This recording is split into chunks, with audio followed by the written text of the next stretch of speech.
संसद भवन में जो घटना घटी वो वास्तव में सुरक्षा व्यवस्था में चूक थी और इस चूक की पहली कड़ी में जब संसद भवन में कोई आदमी जाएगा उसको दर्शक दीर्घा में रखा जाएगा तो जिस भी एमपी के पास पर या एमपी के रिकमेंडेशन पर वो लोग गए तो वो निश्चित रूप से उस एमपी के बहुत करीब होंगे। किसी भी नेता के माध्यम से अगर गए तो वो लोग बहुत करीब होंगे।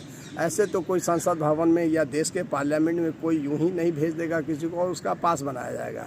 तो जो महानुभाव ने भेजा उनको इस बात की जानकारी होनी चाहिए कि आखिर किस उद्देश्य से वो संसद भवन का लाइव कार्यक्रम देखना चाहते हैं। लाइव कार्यक्रम तो ऐसे टीवी पे भी चलता रहता है और हम लोग देखते रहते हैं, लेकिन जिस उद्देश्य से भेजा गया उस उद्देश्य की जानकारी उस नेता को भी होनी चाहिए जो उसको भेज रहे थे।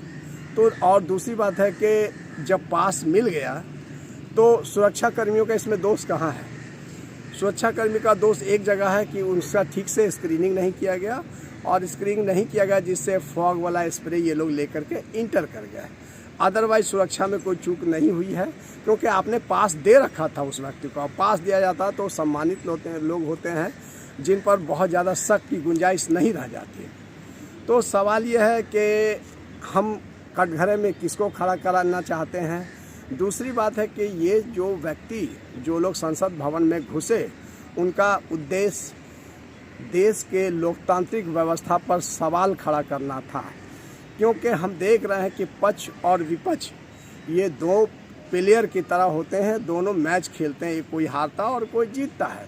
लेकिन पब्लिक इंटरेस्ट में जो आंदोलन होता है उसको कोई नोटिफाई नहीं करता है, नोटिस नहीं लेता है। महीनों महीनों हम अनशन धरना पर बैठते हैं, ये एक फ्रस्ट्रेशन का शिकार हो जाता है आदमी। और वास्तव में लोकतंत्र में ऐसी व्यवस्था होनी चाहिए कि जब कोई लोकतंत्र में आंदोलन करे तो सरकार उसको उस आंदोलन को गंभीरता से ले, उनके सवालों को गंभीरता से सोचे।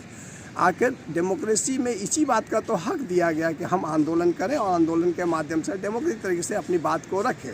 लेकिन जब डेमोक्रेटिक तरीके से रखी गई बात को सरकार नहीं सुनती है तो एक निराशा की स्थिति होती है और हर आदमी उतना मैच्योर नहीं है। तो इसने किसी तरह का ऑप्शन चुना। ऑप्शन के पीछे ये था कि हम लाइमलाइट में भी आ जाएंगे, एक बड़ा हंगामा खड़ा कर देंगे। तो ये सवाल ये सुरक्षा चूक से लेकर के कई तरह के भारत के लोकतांत्रिक व्यवस्था पर सवाल खड़ा कर रहा है। सवाल यह है कि डेमोक्रेटिक आवाज़ों को सुना क्यों नहीं जा रहा है, उसे लाठी डंडे से दबाया क्यों जा रहा है।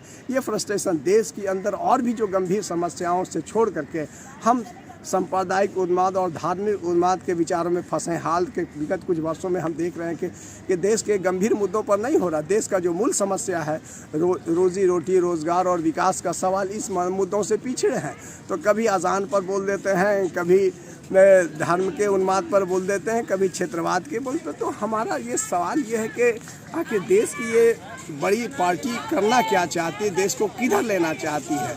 तो हम देश के नेतृत्व को देख रहे हैं कि देश को ये बड़े गंभीर तरीके से गुमराह करके रखा है, जिसका नतीजा है कि आज इन लोगों ने हंगामा खड़ा कर दिया पार्लियामेंट में।